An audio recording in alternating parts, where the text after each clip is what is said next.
We often think that we're the only one going through the stuff we're going through, that our situation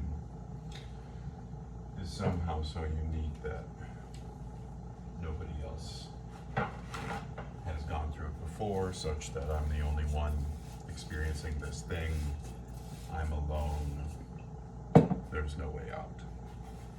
That's a really common response to internal pain, especially when we don't see other people who are struggling with the same things that we're struggling with, and in a society that doesn't necessarily reward authenticity but rewards achievement and performance.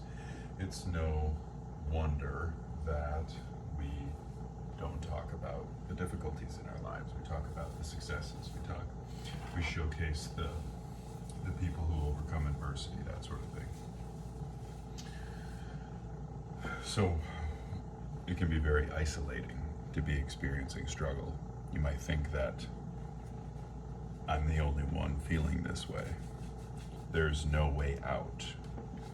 No one has ever felt the way that I feel.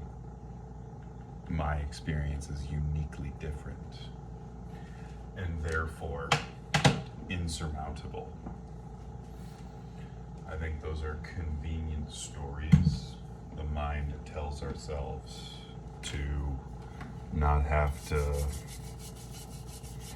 confront the difficult reality that change is possible and perhaps has even been achieved by somebody else, but in a similar situation. But you don't want to admit that to yourself, because that would then further imply there's something wrong with you in the moment, which doesn't help you're already feeling bad about yourself to acknowledge that, well, somebody else has gotten through this.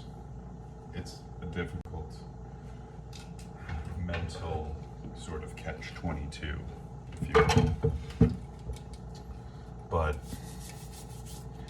it's so critical to be honest with ourselves about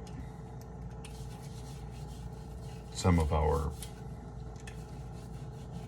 gaps, the things we lack.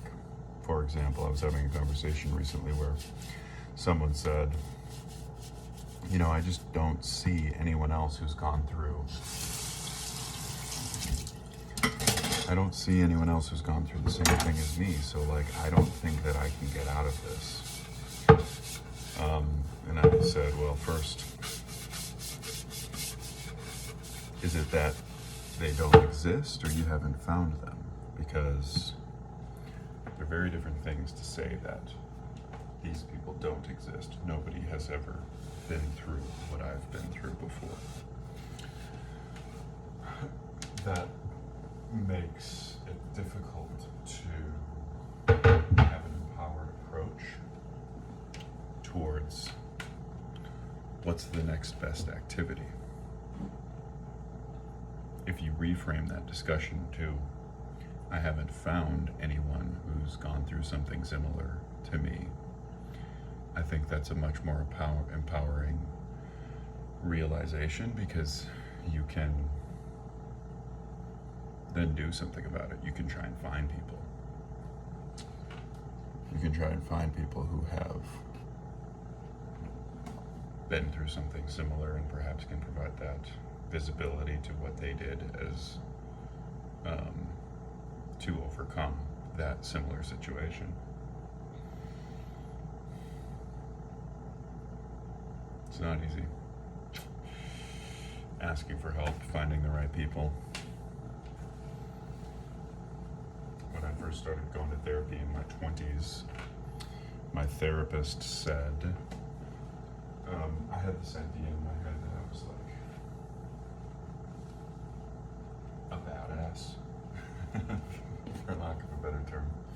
I thought I was so dangerous, because I was doing these really dangerous things, like climbing into buildings and trespassing and a bunch of stupid, illegal, adolescent, test yourself type of behavior. And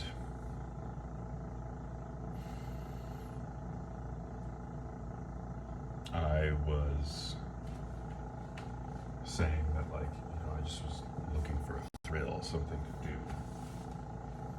And my therapist was really challenging that, and he was like, or the therapist I was working with, he wasn't my therapist, just a therapist.